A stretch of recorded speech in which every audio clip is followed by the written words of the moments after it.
दोस्तों, जब भी हम जिक्र करते हैं इस कायनात की यानी इस यूनिवर्स का, तो हमारे दिमाग में बहुत से सवाल घूमने लगते हैं। जैसे हमारी यह कायनात आखिर बनी कैसे हो, यह आखिर कितनी बड़ी होगी और ऐसा क्या जो आज भी इस कायनात ने अपने अंदर छुपा रखा। तो दोस्तों, वैसे तो इस कायनात ने अपने अंदर बहुत से भयानक राज दफन किए हैं, लेकिन जो आज सबसे भयानक हमने देखा है वो है ब्लैक होल। एक ऐसी अंधेरी जगह जहाँ से वापसी का कोई रास्ता नहीं। ब्लैक होल के बारे में हमें बहुत सी कहानियां सुनने को मिलती, जैसे कि एक दूसरे यूनिवर्स का रास्ता है, यानी ब्लैक होल में जाने के बाद हम एक ऐसी कायनात में पहुंच जाएंगे जहां एक अलग ही किस्म की जिंदगी बसती है, जो कि वक्त से भी परे है, यानी वहां कोई वक्त नहीं होगा और कभी भी मौत नहीं आएगी। और कुछ लोग तो यह भी मानते हैं कि ब्लैक होल्स खुदा तक पहुँचने का रास्ता होते हैं, लेकिन दोस्तों यह सब सिर्फ लोगों के मनगढ़ंत अंदाजे हैं, क्योंकि आज तक सिर्फ ब्लैक होल को देखा गया है, उन्हें ऑब्जर्व नहीं किया गया है। जैसे कि ब्लैक होल्स में जाने वाली कोई भी चीज वापस नहीं आती है, तो यह बता पाना मुश्किल है कि ब्लैक होल मौत देते हैं या फिर एक नई जिंदगी। ऐसे ही कुछ सवालों का जवाब ढूंढने के लिए इंसान ने कायनात को पढ़ना शुरू किया, और जब इंसान ने कायनात को पढ़ना शुरू किया तो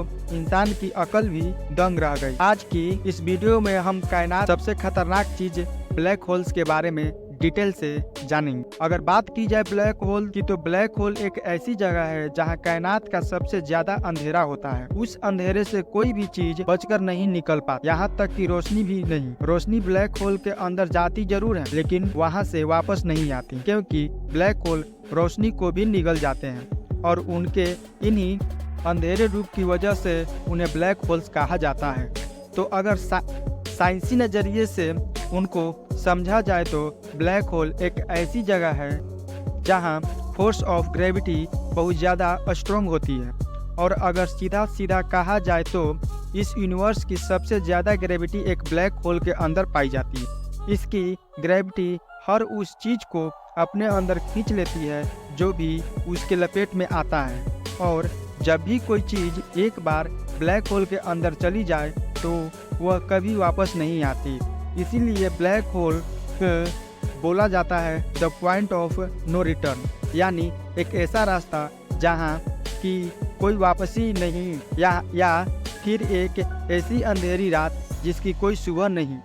ब्लैक होल में जाने के बाद फिजिक्स का कोई लॉ काम नहीं करता, यहाँ तक कि न्यूटन के ग्रेविटी के लॉ भी ब्लैक होल के अंदर फेल हो जाते हैं। यानी ब्लैक होल हमारे यूनिवर्स का एक खौफनाक और तिलस्मी चेहरा है, जिसे समझ पाना बिल्कुल ही आसान नहीं। तो यह तो हो गई ब्लैक होल की तारीफ कि ब्लैक होल होता क्या है। तो अब अगर हमें ब्लैक होल को ज़्यादा समझना है तो हमें कुछ सवालों का जवाब ढूंढना पड़ेगा, जैसे कि एक ब्लैक होल आखिर बनता कैसे है।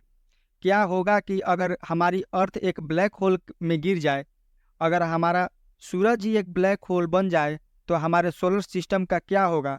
तो ऐसे ही कुछ सवालों का जवाब ढूंढकर हम समझ पाएंगे कि एक ब्लैक होल आखिर क्या बला है।